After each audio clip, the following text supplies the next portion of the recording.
നമസ്കാരം. പിണറായി വിജയനെ കടിച്ചു കീറാൻ തയ്യാറായി നിൽക്കുകയാണ് പി ജയരാജന്റെ വേട്ടപ്പട്ടികൾ. തില്ലങ്കേരിക്കൂട്ടം പിണറായി വിജയനെയും വിറപ്പിച്ചുകൊണ്ട് പി ജെക്ക് പിന്നിൽ അണിനിരന്നു കഴിഞ്ഞു. ഇത്രയും കാലം പിണറായി വിജയന്റെ ആട്ടും തുപ്പും സഹിച്ച് വെട്ടിനിരത്തിൽ അതിജീവിച്ചുമെല്ലാം പി ജയരാജൻ ഒതുങ്ങിക്കൂടിയത് ഈ ദിവസത്തിന് വേണ്ടിയാണ്. കണ്ണൂർ CPM-ൽ മനു തോമസ് കൊളുത്തിവിട്ട വിവാദം കത്തിക്കയറുമ്പോൾ പി ജയരാജനും തില്ലങ്കേരി സംഘവും പാർട്ടിയെ പ്രതിരോധിച്ചുകൊണ്ട് കളത്തിലിറങ്ങി. പാർട്ടിയെ എന്തും പറഞ്ഞാൽ കയ്യും കെട്ടി നോക്കി നിൽക്കില്ല എന്ന് പി ജയരാജൻ പറയുകയായിരുന്നു. പിണറായി വിജയൻ പോലും മൗനം പാലിച്ചിടത്താണ് പാർട്ടിക്ക് വേണ്ടി സംസാരിച്ചുകൊണ്ട് ജയരാജൻ കളം നിറഞ്ഞത്. കണ്ണൂരിൽ പിണറായി വിജയനെതിരെ വിഭാഗീയത രൂക്ഷമാണ്. ഈ അവസരം മുതലെടുക്കുകയാണ് ജയരാജനും പിള്ളേരും. പിണറായി വിജയനെ വെട്ടിച്ചിതറിക്കാൻ കാത്തിരിക്കുകയാണ് പി ജയരാജൻ. ആകാവുന്നത്ര ദ്രോഹം പിണറായി വിജയൻ കാണിച്ചിട്ടുണ്ട്. അതൊന്നും ജയരാജൻ മറന്നിട്ടില്ല, ഒരിക്കലും മറക്കുകയുമില്ല. പാർട്ടിക്ക് വേണ്ടിയാണ് ജയരാജൻ RSSന്റെ വെട്ടുകൊണ്ട് വീണത്. എന്നിട്ടും പാർട്ടിയിൽ പട്ടിയുടെ വില പോലും പിണറായി വിജയൻ ജയരാജന് കൊടുത്തിട്ടില്ല. കണ്ണൂരുകാർക്ക് ചെന്താരകമാണ് ജയരാജൻ. ആ പ്രഭാവം വീണ്ടെടുക്കാൻ അവസരം മുതലാക്കി ജയരാജൻ ഇറങ്ങുകയാണ്. പി ജയരാജനും ആകാശ് തില്ലങ്കേരിയും ഉൾപ്പെട്ട PJ ആർമിക്കും ശത്രു പിണറായി വിജയൻ തന്നെയാണ്. PJ ഭക്തരാണ് ആകാശ് തില്ലങ്കേരി, അർജുൻ ആയങ്കി തുടങ്ങിയ ഒരു കൂട്ടം ചെറുപ്പക്കാർ. കണ്ണൂരിൽ തലപ്പൊക്കത്തിലുള്ള നേതാവ് ജയരാജൻ മാത്രമാണ്. തന്റെ തലയ്ക്ക് മുകളിൽ വളരുന്നു എന്ന് കണ്ടതോടെ പിണറായി വിജയൻ അടിച്ചൊതുക്കിയതാണ് PJ. ചതിപ്രയോഗത്തിലൂടെ പിണറായി കൂട്ടർ അടിച്ചൊതുക്കി. പാർട്ടി കാര്യങ്ങളിൽ നിന്നെല്ലാം തന്നെ ജയരാജനെ മാറ്റി നിർത്തി. തിരഞ്ഞെടുപ്പിൽ ധർമ്മടത്ത് പിണറായി വിജയന്റെ തലയ്ക്ക് മുകളിൽ പി ജയരാജന്റെ പോസ്റ്റർ ഉയർന്നപ്പോൾ അത് താഴെ ഇറക്കിച്ചു. പി ജയരാജനെതിരെ പിണറായി നടത്തുന്ന നീക്കങ്ങളെ എതിർത്തുകൊണ്ട് PJ ആർമി സോഷ്യൽ മീഡിയകളിൽ നിരന്തരം പോസ്റ്റിട്ടു. ഒടുവിൽ PJ ആർമി പാരയാകുമെന്ന് കണ്ടപ്പോൾ അവരെയും വെട്ടിനിരത്തി റെഡ് ആർമിയാക്കി. അങ്ങനെ PJ കൂട്ടത്തെ അടിപടലം പിണറായി വിജയൻ വെട്ടിനിരത്തുകയായിരുന്നു. എന്നാൽ അവരൊരു അവസരത്തിന് വേണ്ടി കാത്തിരിക്കുകയായിരുന്നു. ആ അവസരം വന്നെത്തിയെന്ന് കണ്ടപ്പോൾ തലപൊക്കി. പാർട്ടിയിലെ തെമ്മാടിത്തങ്ങളെല്ലാം തുറന്നു കാട്ടിക്കൊണ്ട് പാർട്ടി വിട്ട മനു പലതും വിളിച്ചു പറയാൻ തുടങ്ങി. അപ്പോഴേക്കും രക്ഷകരുടെ രൂപത്തിൽ പി ജയരാജനും സംഘവും കളത്തിലെത്തി. മനുവിനെ സ്കെച്ചിട്ടിരിക്കുകയാണ് PJ ആർമി.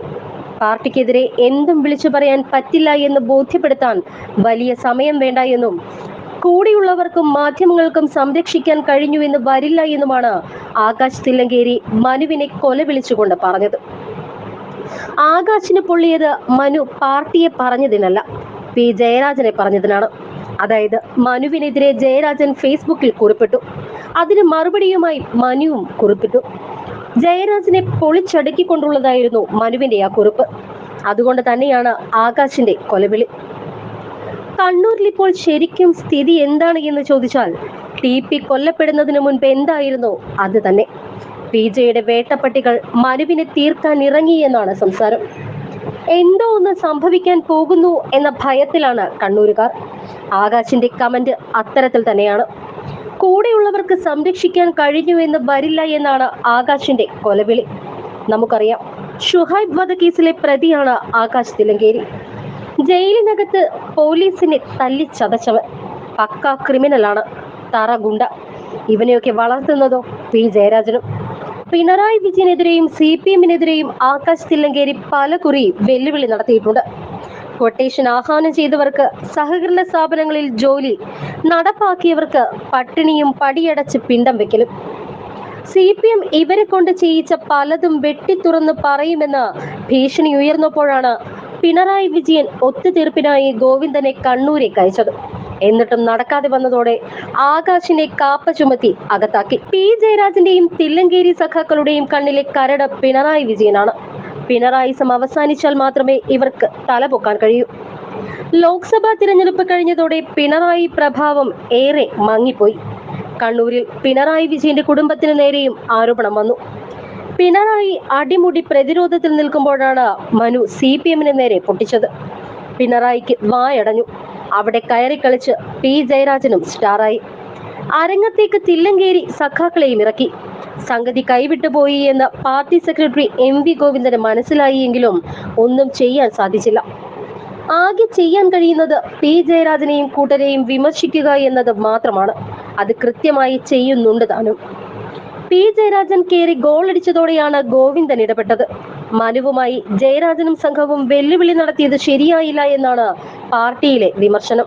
ജില്ലാ സെക്രട്ടറി വിശദീകരിച്ച വിഷയത്തിൽ പി ജയരാജന്റെ ഇടപെടൽ അനാവശ്യമായി എന്നാണ് ഇപ്പോഴത്തെ വിലയിരുത്തൽ.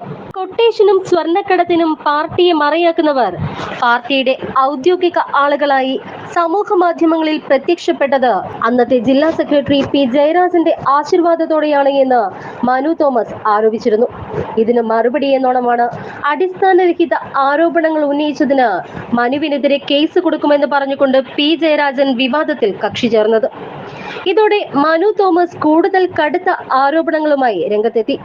സ്വർണ്ണക്കടത്ത് കൊട്ടേഷൻ സംഘത്തിനെതിരെ പോരാടുകയായിരുന്നു എന്ന മനുവിന്റെ അവകാശവാദം കബളിപ്പിക്കലാണ് എന്നും കുറ്റപ്പെടുത്തിക്കൊണ്ടുള്ള ജയരാജന്റെ പോസ്റ്ററായിരുന്നു ഇതിനെല്ലാം തന്നെ കാരണം. താൻ ആരോപണം ഉന്നയിച്ച നേതാവിനെ വെള്ളപൂശാനാണ് ജയരാജന്റെ ശ്രമം എന്ന് കരുതിയാണ് മനു വീണ്ടും രംഗത്ത് വന്നത്. അല്ലാത്ത പക്ഷം ആ വിവാദം അവിടെ തന്നെ തീരുമായിരുന്നു. ജില്ലാ കമ്മിറ്റി വ്യക്തത വരുത്തിയ കാര്യങ്ങൾ മറ്റൊരു തരത്തിൽ സംസ്ഥാന സമിതി അംഗം വിശദീകരിച്ചത് CPM-ന് വലിയ തലവേദനയായി മാറി എന്നതാണ് യാഥാർത്ഥ്യം.